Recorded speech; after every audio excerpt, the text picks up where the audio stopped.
Assalamualaikum warahmatullahi wabarakatuh.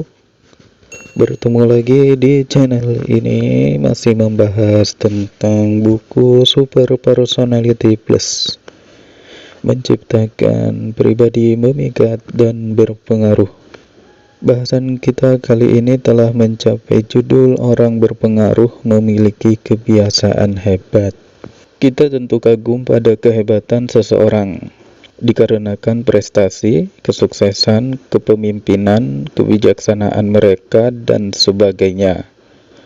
Karena kehebatan itu pula mereka dipuji dan dijadikan idola, serta dielukan banyak orang.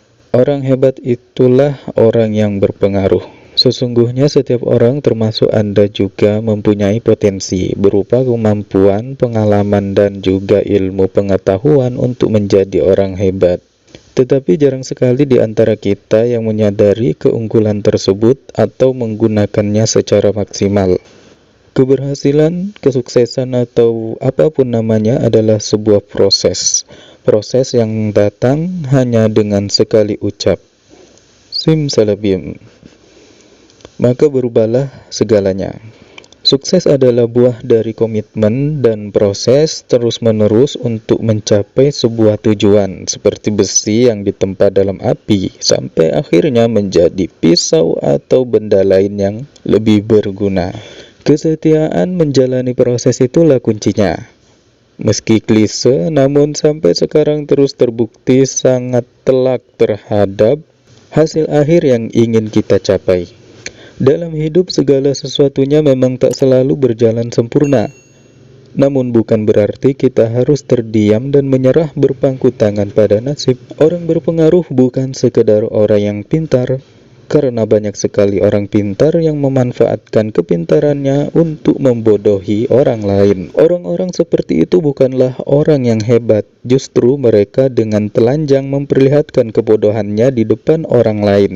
Orang dengan jabatan tinggi, dengan kekayaan yang besar, juga belum tentu orang hebat. Apalagi jika jabatan, kekayaan itu dihasilkan dari memperdaya orang lain. Bukankah orang hebat menginspirasi orang lain?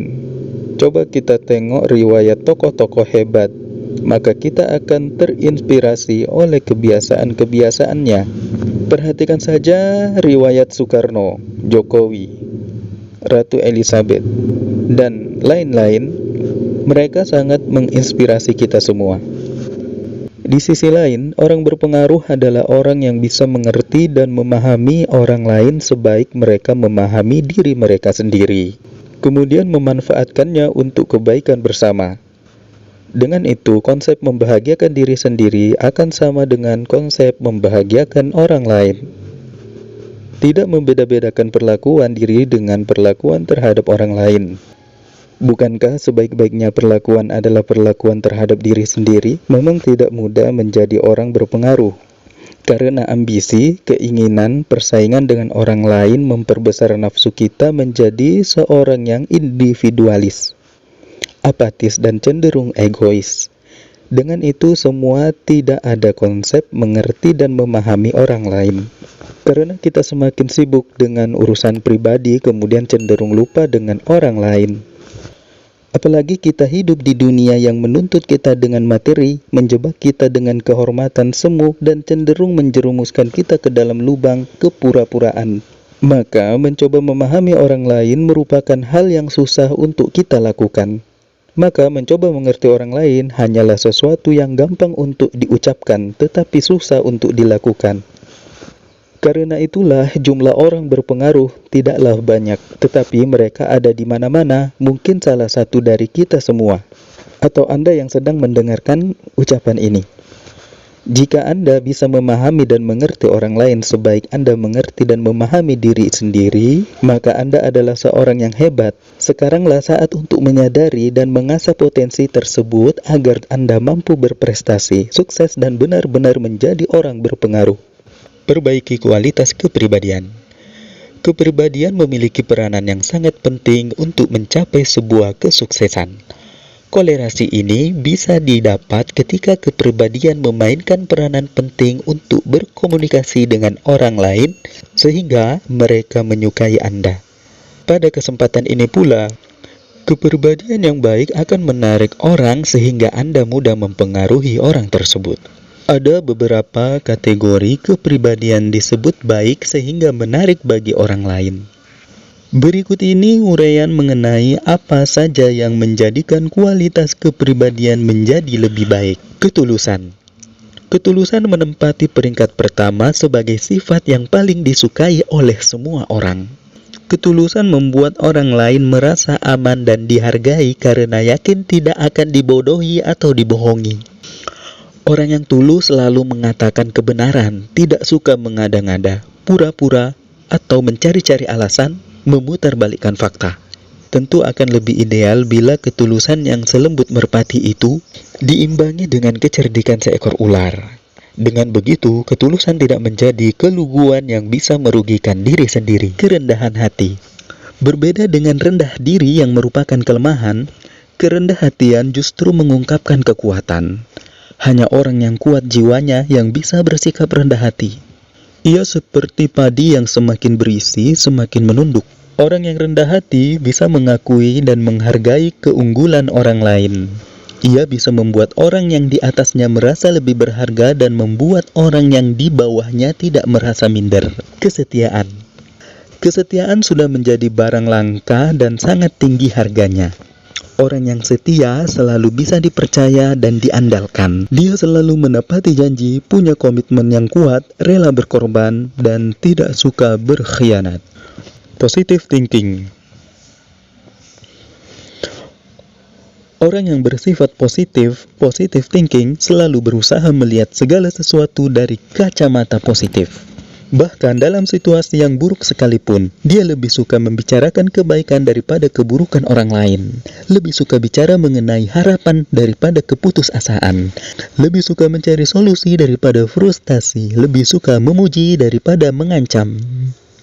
Lebih suka memuji daripada mengecam dan sebagainya. Keceriaan. Karena tidak semua orang dikaruniai temperamen ceria, maka keceriaan tidak harus diartikan ekspresi wajah dan tubuh, tapi sikap hati. Orang yang ceria adalah orang yang bisa menikmati hidup, tidak suka mengeluh dan selalu berusaha meraih kegembiraan. Dia bisa menertawakan situasi orang lain, juga dirinya sendiri. Dia punya potensi untuk menghibur dan mendorong semangat orang lain. Bertanggung jawab. Orang yang bertanggung jawab akan melaksanakan kewajibannya dengan sungguh-sungguh. Kalau melakukan kesalahan, dia berani mengakuinya. Ketika mengalami kegagalan, dia tidak akan mencari kambing hitam untuk disalahkan. Bahkan kalau dia merasa kecewa dan sakit hati, dia tidak akan menyalahkan siapapun. Dia menyadari bahwa dirinya sendirilah yang bertanggung jawab atas apapun yang dialami dan dirasakannya. Percaya diri. Rasa percaya diri memungkinkan seseorang menerima dirinya sebagaimana adanya, menghargai dirinya dan menghargai orang lain.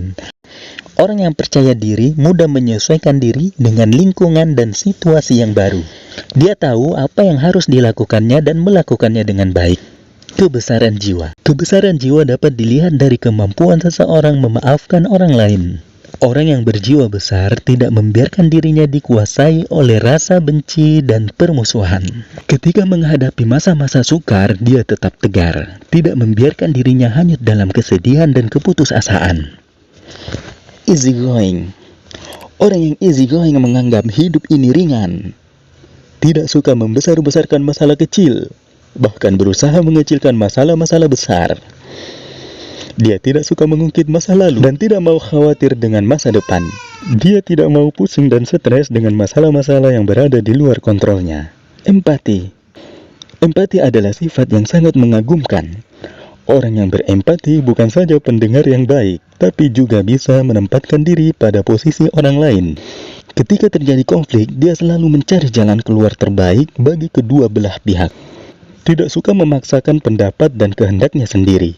Dia selalu berusaha memahami dan mengerti orang lain. Perbaiki kualitas pribadi Anda dengan mentransfer hal-hal ideal yang disebutkan di atas. Kepribadian yang baik otomatis akan menarik perhatian orang sehingga Anda memiliki kuasa untuk menaklukkan mereka. Baiklah teman-teman, sekian dulu dan kita akan melanjutkan pada video-video saya berikutnya. Terima kasih telah mendengarkan atau menonton. Wassalamualaikum warahmatullahi wabarakatuh.